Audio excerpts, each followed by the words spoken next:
दो तरह के हैं।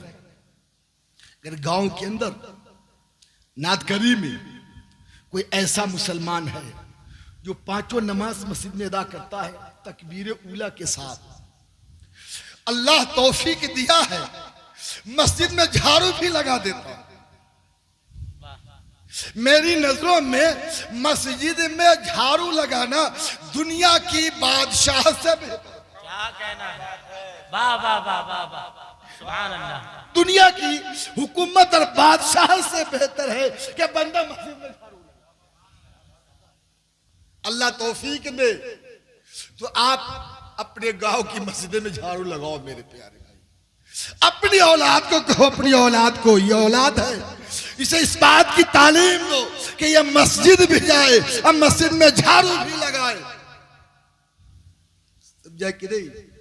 मस्जिद की गुलामी करने वाले पे अल्लाह की रहमत की बारिश होती है। अमल दो तरह के हैं। अगर कोई नमाजी है, तिलावत करता है, रोजे रखता है, ज़कात अदा करता है, तस्बीह पढ़ता है, अल्लाह अल्लाह करता रहता है, तो लोग कहते हैं कि इसके पास नमाज का अमल है, इसके पास रोजे का अमल है। और अगर कोई शराब पीता है तो लोग कहते हैं कि इसको शराब का अमल है। वो लोग कहते हैं कि नहीं? अब आई आका अलैहिस्सलाम इरशाद फरमाते हैं कि कब्र जो है वो जन्नत के बागों में एक बाग है या जहन्नम के हिस्सों में एक हिस्सा है।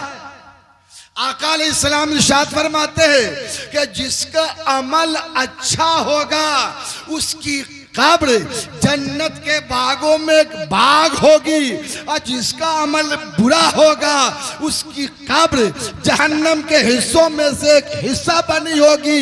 ऐ महफिल मिलाद पाक कराने वालों, और ऐ महफिल मिलाद पाक में आने वालों, और ऐ अज़मत वालदैन कॉन्फ्रेंस कराने वालों, और ऐ अज़मत वालदैन कॉन्फ्रेंस में आने वालों, इस रात की तारीकी में अपना कीमती वक्त देने वालों, जरा जायजा ले लीजिए और अपने अमल का जायजा लीजिए, अपने ज़मीर से का जायजा लीजिए, अपने दामन में झांक के देखिए।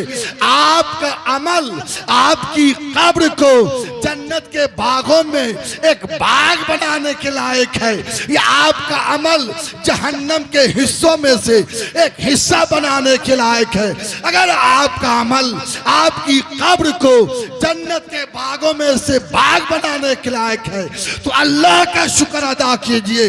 अगर आपका अमल जहन्नम के हिस्सों में से एक हिस्सा बनाने के लायक है तो अल्लाह का फरमान है, इन्नल्लाह युहिब्बुत तव्वाबीन, बेशक अल्लाह ताला तौबा करने वालों से मोहब्बत करता है। और हुजूर फरमाते हैं, अत्ताइबु मिनज़ ज़म्बि कमल्ला ज़म्बला, गुनाहों से तौबा करने वाला ऐसा होता है जैसा कि उसने कोई गुनाह किया ही नहीं। लिहाजा तौबा करके अल्लाह की रज़ामंदी, अल्लाह की खुशनुदी वाली जिंदगी गुजारना शुरू करें। नारे तकबीर, नारे रिसालत, मसलके आला हजरत, अज़मते वालिदैन कॉन्फ्रेंस। बहुत अच्छा पैगाम। कब्र के अंदर मय्यत को डराया, समझा कि नहीं? कब्र के अंदर मय्यत को डराया जाता। ऐ रात के अंधेरे में रास्ता चलने से डरने वालों, अगर अंधेरी रात हो, तारीकी रात हो, तो लोग रास्ता चलने से डरते हैं कि नहीं? और इमाम साहब किबला, बरसात के मौसम में तो और भी लोग डरते हैं रास्ता चलने से। याद रखिए, कब्र में मय्यत को डराया जाता है। मेरे प्यारे भाई, ऐ रात के अंधेरे में रास्ता चलने से डरने वालों, बिल्ली की म्याऊ सुनकर चौंक जाने,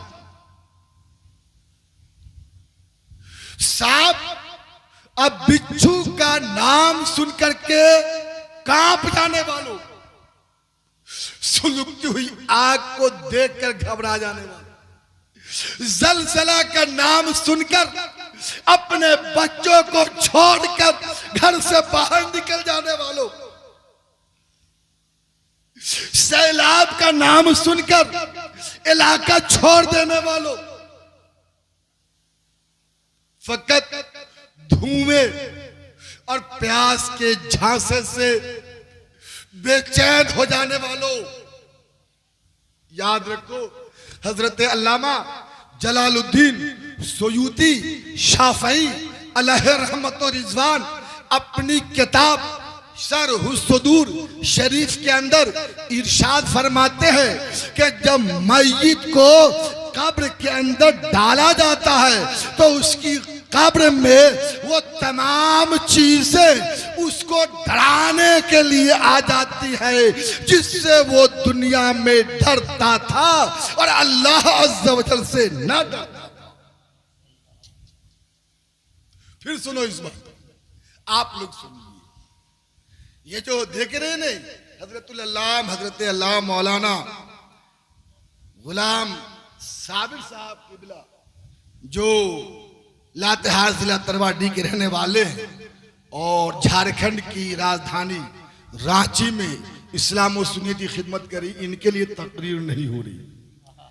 उनके करीब में जो आपके यहाँ के इमाम साहब किबला है उनके लिए तकरीर नहीं हो रही। ये हमारे आली जनाब इज्जत माब जनाब मास्टर अख्तर साहब अत्तारी जो अजीजम बाबू अब्दुल रशीद अंसारी साहब के किबला है यानी ससुर है, इन लोगों की तकरीर नहीं हो रही। तकरीर आप लोगों के लिए, समझे कि नहीं, आप लोगों की तकरीर हो रही है।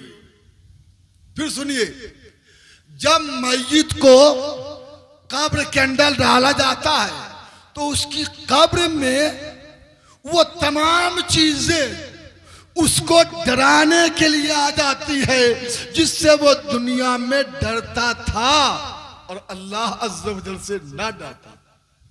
आज सांप से, बिच्छू से, गोली से, बंदूक से, आग से, करंट से, शेर से, हाथी से, लाठी से, डांट से आप डरते हो। आप अल्लाह से नहीं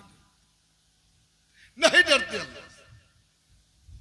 लेकिन हाँ इमाम साहब, अगर इस कौम को लाइन से खड़ा कर दीजिए, जो लोग बैठे हुए हमारे इस्लामी भाई, अल्लाह ताला इन सब के घर और सर से बला वबा को दूर फरमा। आमीन, आमीन। अल्लाह इन सब के घर में खूब खूब रहमत बरकतें। मेरे प्यारे भाई, अगर इन हजरात को कहा जाए कि लाइन में आ जाइए और फर्दन फर्दन इमाम साहब पूछे कि ऐ रज़ाकारो, आप अल्लाह से डरते हो? ऐ कुर्सी पे बैठे हो, आप अल्लाह से डरते हो? ऐ स्कूल में पढ़ने और पढ़ाने वालों, क्या अल्लाह से डरते हो? ऐ बिजनेस करने वालों, तुम अल्लाह से डरते हो?